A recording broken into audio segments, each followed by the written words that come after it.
Nih, Nah, Mas Agar bisa diperes sih. Makanya itu mah spon kalau bener aku mah nggak Ya kan? begitu. Enggak nih Agar nggak kayak gini. nah. Spon kan? Ini nggak kayak gini Agar. Spon bukan? Ramai warganet mencari akun media sosial seorang wanita yang diduga merupakan anak oknum polisi dan disebut-sebut sebagai pemicu awal kisruh yang menimpa Pak Sudrajat, penjual es gabus. Warganet mendesak agar wanita tersebut mendatangi kediaman Pak Sudrajat untuk menyampaikan permintaan maaf secara langsung. Wanita itu diduga menjadi biang kerok awal keributan yang berujung Pak Sudrajat dikerumuni massa saat berjualan. Peristiwa tersebut kemudian meluas dan menuai kemarahan publik setelah menyeret dugaan keterlibatan anak oknum aparat. Nih, Nah, Mas Agar bisa diperes sih. Makanya itu mah spon kalau bener aku mah nggak Ya kan? begitu. Enggak nih Agar nggak kayak gini. nah. Spon kan? Ini nggak kayak gini Agar. Spon bukan?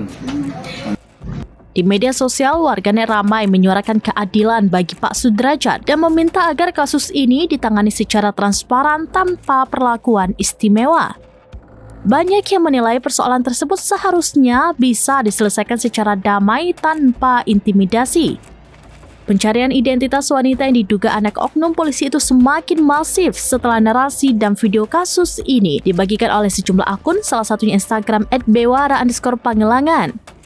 Hingga kini, publik masih menunggu klarifikasi resmi dari pihak-pihak terkait. Cewek ini bahan apa? Ini sepon bedak. Nah, ya kan? Nah, Ini di mana dibentuk? spon bedak kan? Nah, Ini diperes bisa ini. nah.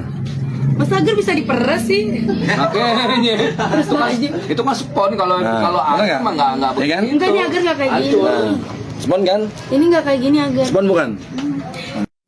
Spon kan nyerap air. Bahan apa? Spon kan? Enggak.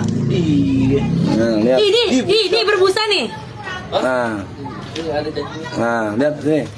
Nah, kalau bisa peres kan? Agak. Ini enggak. Download Tribun X sekarang. Menghadirkan lokal menjadi Indonesia.